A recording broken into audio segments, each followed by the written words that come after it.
అందరికీ స్వాగతం. ఈరోజు మనం ఒక చాలా లోతైన, మనందర్నీ ఆలోచింపజేసే ప్రశ్న గురించి మాట్లాడుకోబోతున్నాం. అదేంటంటే, మన జీవితానికి అసలైన అర్థమేమిటి? ముఖ్యంగా ఈ జీవితానికి ఏదో ఒకరోజు ముగింపుందని తెలిసినప్పుడు మనం దాన్ని ఎలా అర్థవంతంగా జీవించాలి? మన ఈ అన్వేషణను మోరీ స్క్వార్ట్జ్ చెప్పిన ఈ శక్తివంతమైన మాటలతో మొదలుపెడదాం. ఈయన మిచ్ ఆల్బమ్ రచనల్లో ఒక ముఖ్యమైన వ్యక్తి. ఈ ఒక్క వాక్యం ఎంత లోతైనదో కదా, ఆలోచించండి. ఈ ప్రశ్న మనలో చాలామంది ఏదో ఒక సమయంలో ఎదుర్కొనే ఒక పెద్ద సంక్షోభం లాంటిది. మరణం భయం, గడిచిపోయిన జీవితం గురించిన బాధ, వీటి మధ్యలో జీవితానికి అర్థం వెతుక్కోవడం. ఆధునిక సాహిత్యం కూడా ఎప్పుడూ ఈ అన్వేషణ గురించే మాట్లాడుతుంది. సరే, ఈ అన్వేషణలో భాగంగా మనం మిచ్ ఆల్బమ్ అనే రచయిత ప్రపంచంలోకి కొంచెం లోతుగా వెళ్దాం. ఆయన నవలలు ఏంటంటే చాలా పెద్ద పెద్ద ఫిలాసఫికల్ ప్రశ్నలను కూడా మనకు చాలా సింపుల్గా కథల రూపంలో అర్థమయ్యేలా చెప్తాయన్నమాట. ఆల్బమ్ పుస్తకాలు చూస్తే మనిషి ఎదుర్కొనే రెండు ప్రధానమైన సవాళ్లను చూపిస్తాయి. ఒకవైపు ట్యూస్డేస్ విత్ మోరీలో మరణం అనే నిజాన్ని ఎలా అంగీకరించాలి అనే దాని గురించుంటుంది. మరోవైపు ఫర్ వన్ మోర్ డేలో గడిచిపోయిన కాలం గురించిన పశ్చాత్తాపం, ఆ గిల్ట్ నుంచి ఎలా బయటపడాలి అనే దాని గురించుంటుంది. అంటే ఒకే సమస్యకు రెండు కోణాలన్మాట. మరి ఇంత పెద్ద నిరాశను ఎదుర్కొన్నప్పుడు దీనికి పరిష్కారమేంటి? ఆల్బమ్ పాత్రల ద్వారా మనమేం నేర్చుకుంటామంటే, సమాధానం ఎక్కడో ఆకాశంలో లేదు, మన చుట్టూ ఉన్న మనుషుల్లో, మన సంబంధాల్లోనే దాగియుంది. ఇక్కడ మనం చూస్తున్నదేంటంటే ఒక మానవతావాద సమాధానం.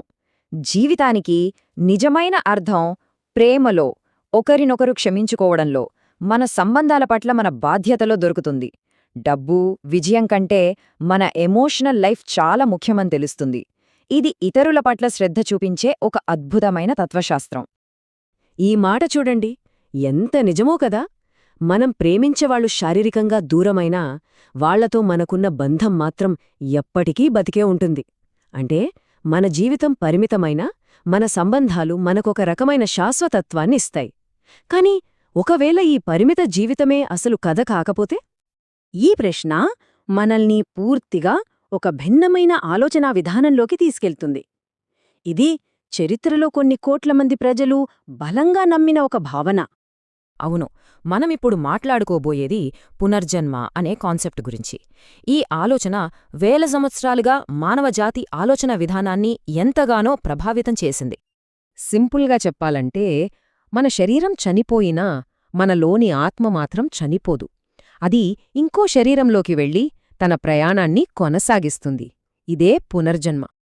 ఇది ఏదో ఈ మధ్య వచ్చిన కొత్త కాన్సెప్ట్ కాదండి. వేల సంవత్సరాల క్రితమే ప్రాచీన భారతదేశంలోని వేదాల్లో దీని గురించి ఉంది. ఆ తర్వాత గ్రీకు తత్వవేత్తలు, సెల్టిక్ డ్రూయిడ్స్లు, ఇలా ప్రపంచవ్యాప్తంగా ఎన్నో సంస్కృతులలో ఇదొక ముఖ్యమైన నమ్మకంగా ఉండేది. ఈరోజుకి హిందూ, బౌద్ధ, జైన, సిక్ఖు మతాల్లో ఇదొక ప్రధాన సిద్ధాంతం. మరి ఈ రోజుల్లో పరిస్థితేంటి? చూస్తే ఆశ్చర్యంగా ఉంటుంది. ఆధునిక సర్వేల ప్రకారం యూరప్, అమెరికా లాంటి దేశాల్లో కూడా ప్రతి 5గురిలో ఒకరు పునర్జన్మను నమ్ముతున్నారు. లిథువేనియా లాంటి దేశంలో అయితే ఇది ఏకంగా 44%. సరే, ఈ పునర్జన్మ చక్రం అసలు ఎలా పనిచేస్తుంది? దీని వెనుక ఉన్న ఇంజినేంటి? అదే కర్మ. విధికి, మనం తీసుకునే నిర్ణయాలకు మధ్య జరిగే ఒక నిరంతర చర్య, ప్రతిచర్య అన్నమాట. ఇక్కడే ఒక పెద్ద ప్రశ్న వస్తుంది. మన జీవితాలు గత జన్మల కర్మ వల్లే నడుస్తుంటే మరి మన చేతుల్లో ఏమీ లేదా? మనకస్సలు స్వేచ్ఛ లేదా? మనం కేవలం విధికి బంధీలామా? ఈ ప్రశ్నకు సమాధానంగా ఒక యోగ రూపకముంది. చాలా అద్భుతంగా ఉంటుంది. ఊహించుకోండి, మన జీవితం ఒక నడుస్తున్న రైలు లాంటిది. ఆ రైలు ఏ దారిలో వెళ్తుందో మనం మార్చలేకపోవచ్చు, అది మన కర్మ. కానీ ఆ రైల్లో ముందుకెళ్ళి కూర్చోవాలా లేక వెనక్కే ఉండిపోవాలా అనే చాయిస్ మాత్రం పూర్తిగా మనదే. ఇంకో పోలిక చూద్దాం. కర్మ అనేది ఒక మందపాటి మంచుగడ్డ అనుకుందాం. మన స్వేచ్ఛా సంకల్పం అంటే మనం తీసుకునే నిర్ణయం ఒక పదునైన గొడ్డలిలాంటిది. మనం ఏకాగ్రతతో గట్టిగా ఒకే ఒక్క నిర్ణయం తీసుకుంటే ఆ దెబ్బకు ఆ మంచుగడ్డ మొత్తం బద్దలైపోగలదు. అంటే గతాన్ని మనం మార్చలేకపోవచ్చు, కాని వర్తమానంలో మనం తీసుకునే సరైన నిర్ణయాలు మన భవిష్యత్తును పూర్తిగా మార్చేయగలవు.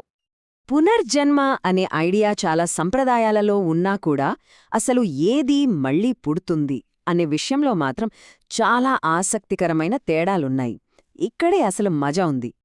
ఈ పట్టిక చూస్తే మనకు స్పష్టంగా అర్థమవుతుంది. ఉదాహరణకు, హిందూ మతంలో ఆత్మ శాశ్వతమైనది, ఎప్పటికీ మారినది అని నమ్ముతారు. అందుకే లక్ష్యం మోక్షం, అంటే ఈ జనన మరణ చక్రం నుండి విముక్తి. కాని దీనికి పూర్తి భిన్నంగా బౌద్ధమతం శాశ్వతమైన ఆత్మ అనేదే లేదు అంటుంది. వాళ్ల లక్ష్యం నిర్వాణం, అంటే ఆ చైతన్య ప్రవాహాన్ని ఆపేయడం. ఇక జైన మతంలో ఆత్మ ఉన్నది అని నమ్ముతారు, కాని కఠినమైన సన్యాసం ద్వారా దాన్ని విముక్తం చేసి కైవల్యం సాధించడమే లక్ష్యం. చూశారా? ఒకే అన్వేషణ, కాని మార్గాలు, లక్ష్యాలు వేరు. అంతిమంగా మనం చూస్తే అది ఆల్బం చెప్పినట్టు ఒకే ఒక్క అమూల్యమైన జీవితమైనా సరే, లేదా పునర్జన్మ అనే గొప్ప విశ్వచక్రమైనా సరే, ఈ రెండు దృక్కోణాలు చెప్పేది ఒకే ఒక్క సత్యం: మన ఎంపికలు, మన చేతలు చాలా ముఖ్యం. వాటితోనే మనం మన జీవితానికి ఒక అర్థాన్ని ఇస్తాం. ఇప్పుడు ఈ రెండు దృక్కోణాలను చూసిన తర్వాత ఆ ప్రశ్న మళ్ళీ మన దగ్గరికే వస్తుంది: మన జీవితానికి ఏది అర్థాన్నిస్తోంది? ఇది ప్రతి ఒక్కరూ తమను తాము వేసుకోవాల్సిన ప్రశ్న. ఆలోచించండి. ధన్యవాదాలు.